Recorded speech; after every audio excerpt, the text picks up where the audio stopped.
fazer a tag meus canais preferidos. É o Whindersson Nunes. Eu gosto dele porque ele me faz rir muito. É o Luiz Marins. Muito por conta do jeito que muitas pessoas desafiam e eu também, né? O canal, pra quem não conhece, que ele não tem muitos inscritos e ela não é tão grande assim como o Whindersson Nunes e o Luiz Marins.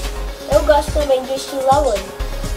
Ela é muito conhecida, mas eu gosto dela porque ela me faz rir muito, ela é muito divertida, muito legal. O quarto canal é a Juliana Baltar.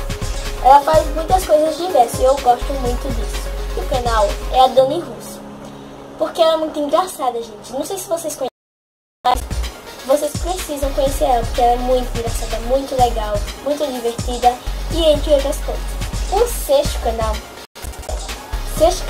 é o canal Manu e Flávia.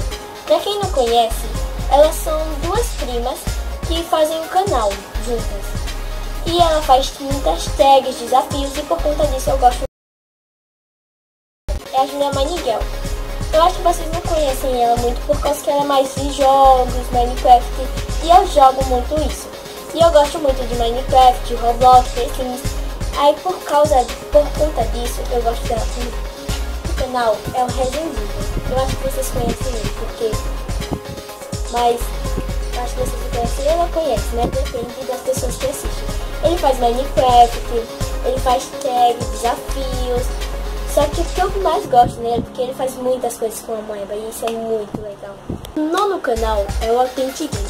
Pra quem não conhece ele é um dos melhores jogadores, né? Mas ele é igual ao Resident Evil.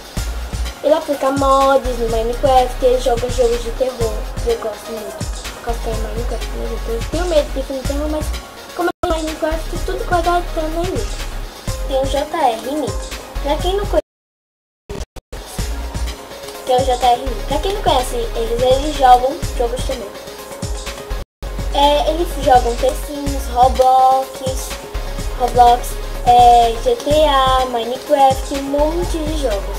Gente, acabou todos os meus coisas, como eu já ia falar, meus canais favoritos.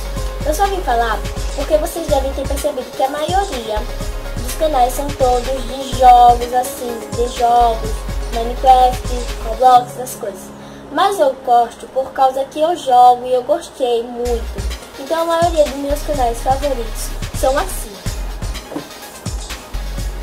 E a última coisa que eu quero dizer é que vocês deem seu like, vocês se inscrevam no canal e quando se inscreverem, ativem o sininho que é para chegar a notificação dos meus vídeos, ok? E de comentar tags e desafios aí embaixo, viu, gente? Nos comentários, porque eu preciso muito. Até o próximo vídeo.